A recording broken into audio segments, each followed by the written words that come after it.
गिबियावनो क'क्राझार नोगोरमानि जोंनि गासैबो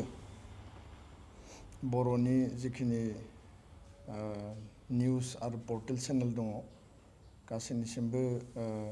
दुलाराय बर' फरायसा आफादनि जानानै गाहाम हामलायनायखौ बावहरदों। मोनसे गुबै आयदाखौ लानानै माखासे बाथ्राफोरखौ फोरमायनांगौ आरो मिथिनांगौ आरो लोगोसे क्लारिफिकेसन होनांगौनि गोनांथि दङ। बे बाथ्राखौ साननानै दिनैहाय बड'फा हाउसआव खौरांगिरिनि मेल लिंनाय जादों। गुबै बाथ्राया जाहैबाय जे 2020 मायथाइनि 27 जानुवारियाव जानाय जि बड' गोरोबथा एबा बिटिआर गोरोबथा बे सुक्तिनि 3.1 जि दफा बे दफा बायदियै बाउन्डारि अल्टारेशन अफ बाउन्डारि बे लिरनाय दङ आरो बे अल्टारेशन अफ बाउन्डारियाव क्ल'ज 3.1 नि 1 and 2 बे 1 आव लिरनाय दङ जे inclusion of villages contiguous to BTAD having majority tribal population बे बाथ्राखौ लिरनाय दङ बेखौ सोसननायनि थाखाय आरो exclusion of villages from existing BTAD contiguous to non-succeedal area having majority non-tribal population बे मोननै बाथ्राया बेयाव रोखायै लिरनाय दङ। दा बे जि 3.1 बेखौ मावफुंनो थाखाय आसाम सरकारा आगुनि बारग' चिफ सेक्रेटारि आसाम आरो मोनसे समाव BAC आवबो बिथाङा प्रिन्सिपाल सेक्रेटारिमोन PP बार्मा बिथांनि दैदेननायाव बा बिथांखौ चेयारमेनशिप होनानै आसाम सरकारनि आरो लोगोसे बिटिआर सरकार आरो दुलाराय बर' फरायसा आफादनिफ्राय सासे मेम्बार लाफानानै मोनसे कमिसन दानाय जादों आरो बे कमिसना थांनाय खेबनै बिसायख'थिनि मडेल कड अफ कन्डाक्ट आरो खेबनै जि कभिड माने लकडाउन बिनि समावबो बिथांमोना खोब गोसो गुदुङै खामानिफोरखौ मावबाय थादों आरो आथिखालाव बे कमिसना मोननै जि बेयाव अपसन दङ बे अपसननि इनक्लुजननि थाखाय बिटिआरनि खोलाहा थानाय जि बिटिसि सुक्तियाव 95 डिसपुटेड भिलेज दंमोन बेखौ सोसननायनि थाखाय दुलाराय बर' फरायसा आफादनिफ्राय दाबि दैखांदों सुक्तिनि समावनो दैखांनाय जादों आरो लोगोसे सानजाहा थानाय सनितपुर बिश्वनाथ आरो लखिमपुरनि सिमुलुगुरिसिम बे गामिफोरखौ सोसननो थाखाय एबसुनिफ्राय आरो बर' आफादफोरजों लोगोसे सुक्ति सागानगिरि आफादफोरा बेखौ दाबि दैखांनाय जादोंमोन बै समावनो। दा गुबै बाथ्राया जाहैबाय जे 3.1 नि 1 जि बायदियै बे कमिसननो 95 डिसपुटेड भिलेजनि जि क्लेम पिटिसनखौ जमा होबाय रायजो राजाया होदों दुलाराय बर' फरायसा आफादा होदों 95 भिलेजनि बादैबो एडिशनेल जिखिनि बर' आरो ट्राइबेल भिलेज दङ बेखौ सोसननांगौ होननानै बेयाव होनाय जादों आरो थामथियाव जाहैबाय सोसननांगौनि थाखाय सनितपुर बिश्वनाथ आरो सिमुलुगुरिसिम बेयाव forest area revenue area tribal belt and block आरो रेभिनिउ माने ट्राइबेल गामि बर' गामि जोङो गुबुन हारिनि गामिखौ बेयाव सरजाबाखै खारन जोङो ट्राइबेल बा बर' गामिफोरखौल' सोसननायनि थाखाय जिहेतु जों डिमान्ड होदों बेबायदियै जोङो बिनि लिस्टखौ जमा होबाय आरो रायजो राजायाबो बेखौ सोसननायनि थाखाय गावबा गाव ओनसोल आरो गामि नाङै बिथांमोना पिटिसन होदों कमिसननो। बे सोसननायनि थाखाय जि पिटिसन बे पिटिसना कमप्लिट जाबाय आरो जिहेतु अल्टारेशन अफ बाउन्डारि बेयाव लिरनाय दङ 3.1 नि 2 जि साबसेक्सन दङ बेबायदियै माखासे जोंनि ओनसोलाव थानाय क्ल'जआव लिरनाय बायदियै माने एक्जिस्टिं बिटिएडिनि साखाथियाव नांजाबनाय नन सक्सेडल एरिया जों नांजाबनानै थानाय जेराव नन ट्राइबेल पपुलेशननि संख्या बारा बिसोरो बेयाव आर'जलाइ गथायनो बा पिटिसन होनो हागोन बेबायदियै नन सक्सेडल एरियाजों नांजाबनाय एक्जिस्टिं सिनि बा बिटिएडिनि बाउन्डारिनि साखाथिनि नन ट्राइबेल मानसिफोराबो पिटिशन होदों। दा बे बाथ्राखौ लानानै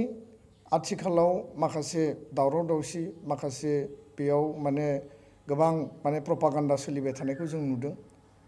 जों लुबैदों जे कमिसना खोब गोसो गोथारै खामानिखौ कोअर्डिनेट मेनाराव मावथों आरो बे कमिसना बर' हारिनि जि गोलाव समनि जि एक्सपेक्टेशन जि एसपिरेशन दंमोन जे जोंनि सिमाया बारायनांगौ, बड'फाया जि सिमाखौ जोंनो खानानै होलांदों बे सिमाखौ जोङो एक्सपानसन खालामनांगौ, एक्सटेनसन खालामनांगौ आरो आथिखालनि बिटिआरनि खुंथायनि बेन्दोङाव जोंनि बर' आरो ट्राइबेल एरियाफोरखौ मोर एक्सटेनसन एक्सपानसन खालामनानै जोङो मोनसे मजबुत सासन बेबस्था बा सेल्फ जि माने रुलिं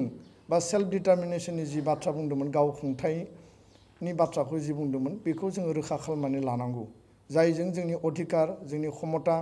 जोंनि पावार एन्ड फांसन, जोंनि माने एरिया, जोंनि पपुलेशन, जोंनि पार्सेन्टेजआ बारायगोन। गोबां समाव जोंखौ बुंनाय जायो जे जेला जोङो सोमावसारदोंमोन आसामखौ 50-50 खालामनांगौ आरो जोंनि ओनसोलावनो नन बर' अबर' मोनसे बेयाव सृष्टि खालामनानै जोंनि ओनसोलखौ 70-30 बोखावनांगौ होननानै बेबायदि आवाज दैखांग्रा हान्जा बा फर्सफोर दङ। आरो बास्तबाव जुदि नायोब्ला ट्राइबेल आरो नन ट्राइबेलखौ जुदि डिभाइड खालामनानै नायोब्ला दिनैनि आथिखालनि बिटिसिआव बिटिएडिआव जोंनि संख्याया 1 खालायोब्ला जोंनि पार्सेन्टेजआ खम जायो। नाथाय बर'नि पपुलेशना गासैबो जिखिनि बेयाव 17-18टा जिखिनि कमिउनिटि दङ आलादा आलादायै जोङो जुदि बिसोरखौ माने कम्पेरिजन खालायोबा बर'आनो नाम्बार 1 पपुलेशन हाइस्ट फिगाराव थानाय आरो ट्राइबेल बा बर'आनो बिनि बांसिन जनसंख्या थानाय हारि आरो गुबुनफ्रा माने फिसा फिसा बा खम जनसंख्या थानाय। नाथाय बिथांमोना राजनीतिक भाबै जोंखौ बुंनो नागिरो जे बर'खौ आलदा 1 खालामनानै नन बर' मोनसे सृष्टि खालामनानै बिथांमोना गावसोरखौ ज' खालामनो नागिरो। दा दिनैनि बे गुबै बाथ्राया जाहैबाय जे आथिखालाव बे कमिसना जे खामानिखौ मावबाय थादों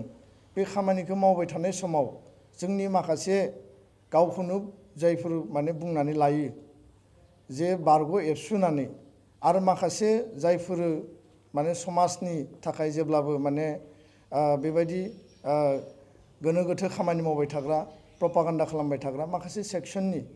सुबुंफोरा दिनै गामि गामि थांनानै माबा आफाद दानानै एक्स एबसुनि मुङाव गामिनि रायजो राजा माखासे सामाजिक बिथिंजों जायफोर समाजाव खामानि मावो बिथांमोनखौ लानानै बिथांमोना मेल मिटिं खुंदों, जों मिथिदों, जों खोनादों, जोंनियाव रिपर्ट दङ। आरो बे मेल मिटिङाव बिथांमोना बुंदों जे आथिखालनि बिटिएडि बा बिटिसिनि जि गामि बे गामिखौ दानख'जोबसिगोन आरो दानख'नानै लांसिगोन। बेखायनो गामिनि मानसिफ्रा ज' जानांगौ, सिगनेसार होनांगौ आरो लोगोसेनो धरना होनांगौ, आन्दलन खालामनांगौ आरो केस होनांगौ। बेबायदि माखासे मेल मिटिं लिंथुमनानै प्रपागान्डा होबाय थानायखौ जोङो खोनानो मोन्दों आरो नुनो मोन्दों। दा रायजो राजाखौ आं स्पष्ट खालामनो नागिरो, दाजाबनायनि थाखाय जायफोर एप्लिकेसन होबाय 1500, 2000, 2500 जिखिनि एप्लिकेसन होबाय बेयाव मेक्सिमाम दाजाबनाया जागोन आरो बिनि थाखाय दुलाराय बर' फरायसा आफादा खामानि मावबाय थादों। बिटिआर सरकार प्रमद बर'नि सरकारा खामानि मावबाय थादों। आसाम सरकाराबो सुक्तियाव जि मोनसे ट्रास्ट सुक्तिनि जि कमिटमेन्ट, जि नेशनेल कमिटमेन्ट बेबायदियै जोंनो सानजाहानि आरो खोलाहानि बर' आरो ट्राइबेल गामिफोरखौ दाजाबनायनि थाखाय बिथांमोना जोंनो जेब्लाबो बिथांमोना एग्रि बे बाथ्राखौ जोंनो फोरमायबाय थादों आरो बे हिसाबैनो बे स्पिरिटआवनो कमिसना खामानि मावबाय थादों। दा जोंनि गुबै एजेन्डाया जाबाय दाजाबनाय आरो दाजाबनायनि थाखायनो दुलाराय बर' फरायसा आफादा गामिनि लिस्ट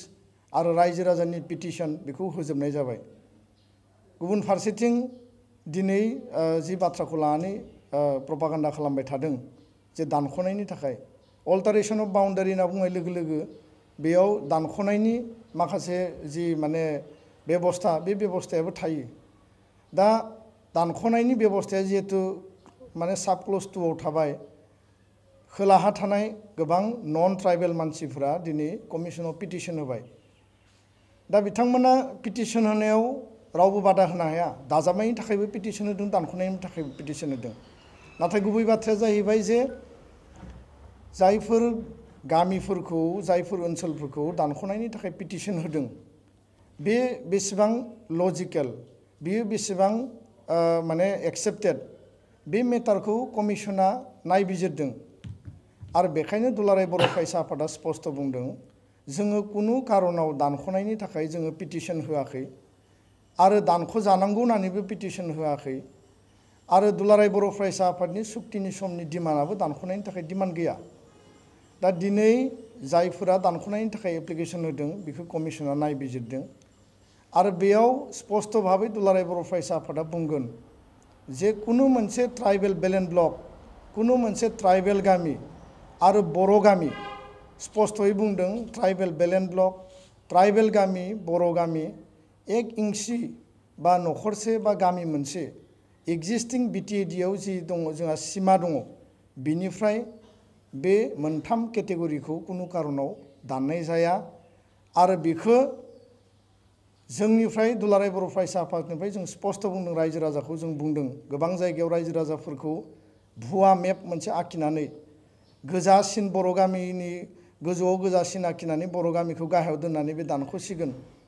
आरो बेबायदि मेपफोरखौ गोबां जायगायाव चिरां क'क्राझार बाक्सा उदालगुरियाव प्रसार खालामदों आसलते बे मेपआ सोरनि बे मेपखौ सोर दिहुनदों बे मेपआव सोरनि सहि दङ रायजो राजाखौ आङो मोजाङै नायबिजिरनो थाखाय मेलेमजिबि जोंनि आफादफोर दल संगठनखौ नायबिजिरनो थाखाय आं खावलायदों जे बे मेपआव सोरनि सहि दङ कमिसननि चेयारमेननि दुलाराय बर' फरायसा आफादनि बिटिआर सरकारनि आसाम सरकारनि हम डिपार्टमेन्टनि सोरनि सहि दङ बे मेपआवथ' रावनिबो सहि गैया बे मोनसे ब्लेंक मेप आरो मोनसे ब्लेंक मेपखौ जायखिजाया सुबुङानो मबाइलाव एन्ड्रइड मबाइल स्मार्टफनाव कम्पिउटाराव एडिट खालामनो हायो आरो बेबायदि मोनसे भुवा जाल एडिट खालामनानै बानायनाय बे मेपखौ हारसा ओनसोलाव गुबुनारि ओनसोलाव थांनानै बुंहैदों जे नोंथांमोननि गामिखौ दाजाबनाय जासिगोन बर' गामियाव ट्राइबेल गामियाव थांनानै बुंहैनाय जादों जे एक्जिस्टिं नोंसोरनि बिटिसिनि जि गामि दङमोन बर' गामिखौ दिनै दानख'नाय जासिगोन बेबायदि माखासे भुवा प्रसार प्रपागान्डा दिनै खालामनाय जादों बियो कमप्लिटलि मिसा बाथ्रा बियो मोनसे बेसलेस मेप आरो बेखौ समाजखौ डिस्टेबिलाइज खालामनानै बर' हारिनि गोजोन आरो खौसेथि आरो गुबुन हारिजों बर' हारिजोंनि जि गोजोन आरो खौसेथि जि सोमोन्दो बेखौ धंस खालामनानै जोंनि गेजेराव मोनसे नखर दावहा सिभिल वार खालामनायनि थाखाय बा बे एकर्डखौ बिथांमोना काउन्टार माने खालामनानै कनस्पिरेसि खालामनानै एकर्डखौ बदनाम खालामनायनि थाखाय मोनसे षड़यन्त्र सोलिबाय थादों दा बेखायनो दुलाराय बर' फरायसा आफादनिफ्राय जों स्पष्ट बुंदों जे कुनु ट्राइबेल बेलेन्स ब्लक कुनु बर' गामि कुनु ट्राइबेल गामि बेयाव दाननायनि बाथ्रा गैया बे स्पष्ट बाथ्रा जुदि कमिसना सानो माखासे ओरैबायदि ओनसोल दङ आं दहायनो बुंदों जे बर' बा ट्राइबेलनि पार्सेन्टेजआ दिनै बिटिआरआव जेरैबायदि जानांगौमोन बेबायदि नङा गुबुन हारिनि पार्सेन्टेजआसो दिनै बांसिन जानानै दङ जुदि कमिसना सानो कमिसना जुदि फिल खालामो नाथाय बिथांमोना जोंजों डिसकास खालामगोन कुनु मोनसे बाथ्राखौ दुलाराय बर' फरायसा आफाद आरो सुक्ति सागानगिरि दैदेनगिरिफोरजों बिटिआर सरकारजों रायलायाबासिनो कमिसना बिथांमोना थोंजोङै कुनु खामानिखौनो मावनाय नङा बा मावनो हाया बिथांमोना जुदिও बिथांमोना इन्डिपेन्डेन्ट बडि नाथाय बिथांमोना जिहेतु बे मोनसे क्रुसियेल मेटार आरो बे सुक्तिया बर' हारिनि सार्थावनो जादों बर'नि दल संगठना लुबैनायनि सार्थावनो जादों बे सुक्तिखौ जानायनि सिगां एनडिएफबिनि मोनब्रै हान्जा बर' हारि गोबां शहीदनि बलिदानाव बे सुक्तिया जादों बेखायनो सुक्तिनि इन्टारेस्टआ जाबाय बर' हारिनि इन्टारेस्ट बर' जातिनि इन्टारेस्ट आरो बेखायनो बेयाव प्रायरिटि एजेन्डाया जाबाय बर' हारिया मा लुबैयो बर'नि दल संगठन सोमावसारग्रा आफादफ्रा मा लुबैयो सिगनेटरिया मा लुबैयो बेजोंसो सोनारगोन आरो बेबायदि जुदि माखासे ओनसोल जों जेराव बयबो मिथियो नुयो जे बेयाव माखासे गुबुन गुबुन हारि जि ओनसोलफोराव दिनै हाबनानै थाफैबाय नाथाय बे ओनसोला बेलेन्स ब्लक नङा बे ओनसोलाव ट्राइबेल मानसिबो गैया आरो बे सिमामुरिया बाउन्डारिनि एटाच एरिया माखासे ओनसोलाव दिनै मेजरिटि नाम्बार अफ माने नन ट्राइबेल पपुलेसना दिनै बेखौ जायगा आवग्रिना लाबाय जायनि थाखाय गोबां समाव जोङो माखासे जेंनानि मोगा मोगि जानो गोनां जायो जोंनि पलिटिकल राइट्सनि बाथ्रा बुङोब्ला दिनै भारतनि पार्लियामेन्टआव एमपि नि बाथ्रा बुङोब्ला राज्य सभा लकसभायाव जोंनि मानसि थानांगौ दिनै क'क्राझार लकसभा समस्तियाव जों खेबनै बर'फोरा जेननो गोनां जाबाय बे मानि थाखाय जादों तारमाने गुबुनारिफोरा दिनै जोंनि जायगायाव बांसिन हाबफैबाय आरो सिङाव हाबनानै थानायावखौ लानानै जोंहा सावरायनांगौ गैया रायलायनांगौ गैया नाथाय एडजासेन्ट माखासे ओनसोल दङ जि ओनसोला जोंनि थाखाय खोब क्रुसियेल आरो बेखौ माबायदि मेकानिजमनि गेजेरजों माने कमिसना रिकमेन्ड खालामगोन बे जोंनि थाखाय नायनो गोनां किन्तु जोंनि स्पिरिटआ जाबाय कुनु ओनसोलखौ दिनै जोङो बेबायदि जोंनि ओनसोलनिफ्राय बाद होनायनि थाखाय जोंनि सिन्तायाव गैया स्पेसियेलि बर' गामि ट्राइबेल बेलेन्स ब्लक आरो जुदि सोरबा जुदि नन ट्राइबेल एरिया दङब्ला बे बिबेसना बा आन्डार कनसिडारेसन अफ डिसकासन बे मेटारा फैगोन दा बेखायनो